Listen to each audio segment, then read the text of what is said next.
For the last 80 years, a $200 billion industry convinced the world that soil needs to be fed using products that did not exist for 99% of human history. What they never mentioned is that the most productive farming system ever documented ran entirely without them. It is recorded word for word in the Bible. It still works today. In the plot I rested for one season last year, no fertilizer, no inputs, nothing outproduced the plots I'd been feeding for 6 consecutive years. Today, I am going to walk you through the 6 soil fertility methods that fed entire biblical communities from finite land without a single purchased input. Stay with me to the end because the 6th method is one that almost nobody in the modern gardening world talks about, and it is probably the most powerful of them all. I spent years doing what every gardening guide told me to do. Buy a balanced fertilizer, apply every 2 weeks, add compost in spring, mulch in summer. And every year, the soil felt a little more dependent on what I was adding to it. The yields were fine, but the ground itself was not improving. It was being maintained, not built.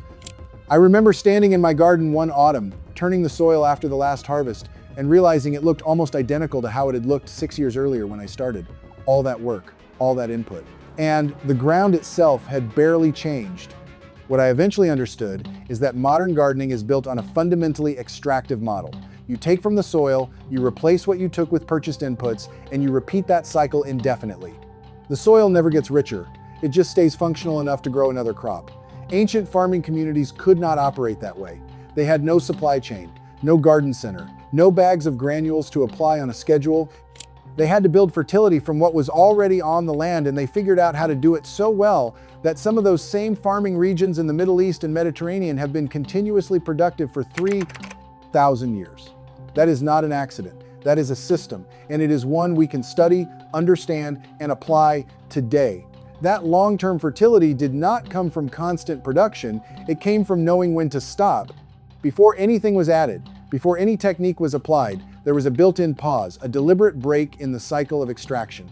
The first method is not about doing more to the soil. It is about leaving it alone. The first method is the one the Bible codifies as a direct commandment. Leviticus 25 records the Sabbath-year law, the instruction to leave the land completely unplanted every 7th year, allowing it to recover what 6 years of cultivation had taken from it. No sowing, no harvesting. Whatever grew on its own, the poor and the animals could take. The land itself rested. In temperate conditions, modern soil science calls this fallow farming, and University of Nebraska studies confirm that one full fallow year after 6 consecutive crop years can restore soil nitrogen levels by 30 to 40% and increase the following year's yields by 20 to 25%.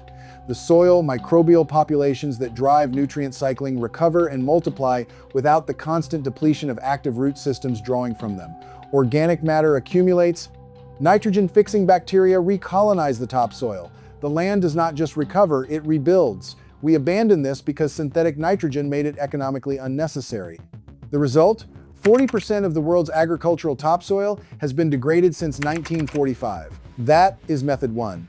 But method 2 is where it gets personal because it appears in the direct words of Jesus, in a parable most people read as theology and almost nobody reads as an agricultural instruction.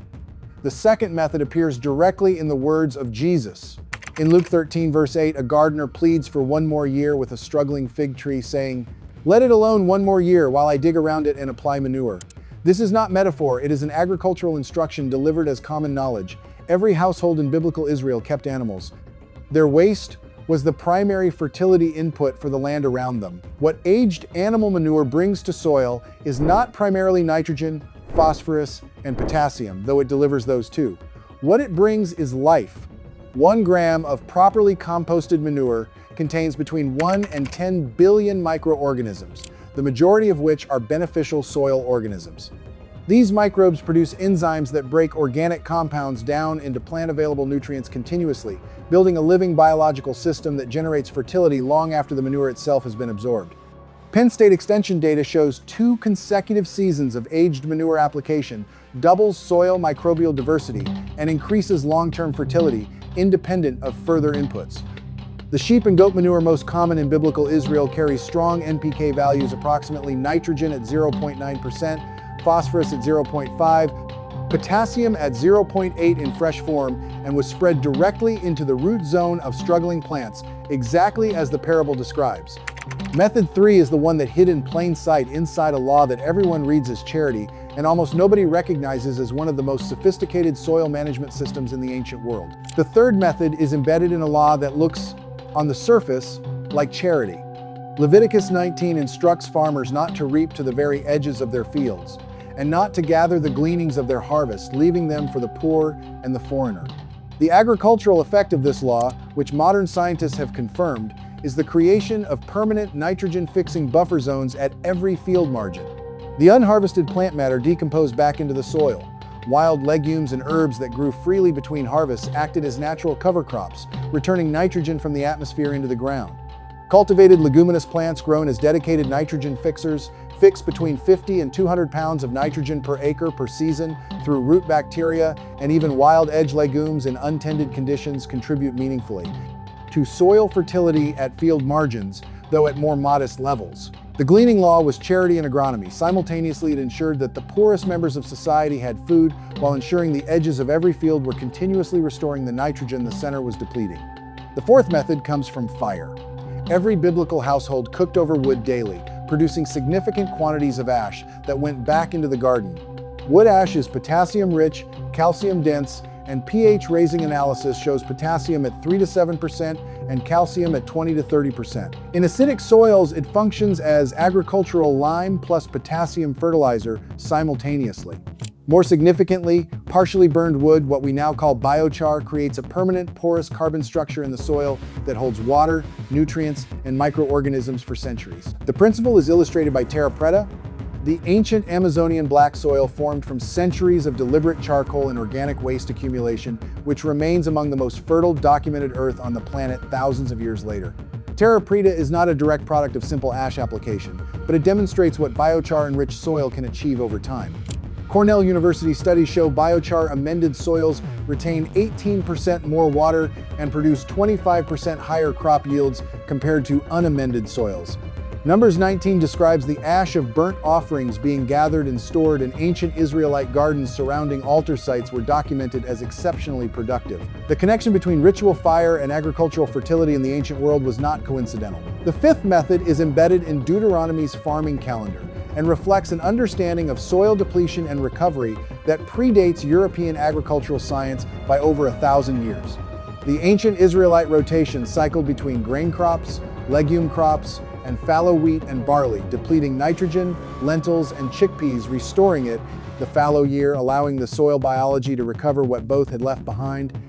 Deuteronomy 8 lists the 7 species of Israel: wheat, barley, vines, figs, pomegranates, olives, and honey. And this list itself encodes a rotation logic. Grain depletes, legumes restore. Deep-rooted perennials like figs and olives mine subsoil minerals and return them to the surface through fallen leaves. Long-term crop rotation trials at Rothamsted Research Station in the United Kingdom, running continuously since 1843, confirm that properly rotated unfertilized plots produce yields within 60 to 70% of fully fertilized monoculture plots while maintaining soil health over the long term. The fertilized monoculture plots show declining soil health across the same period. The sixth method is the one almost nobody talks about, and it is rooted in the fermentation practices that were inseparable from biblical agriculture. Isaiah 25 describes shemer, a thick, fermented, aged substance associated with richness and abundance.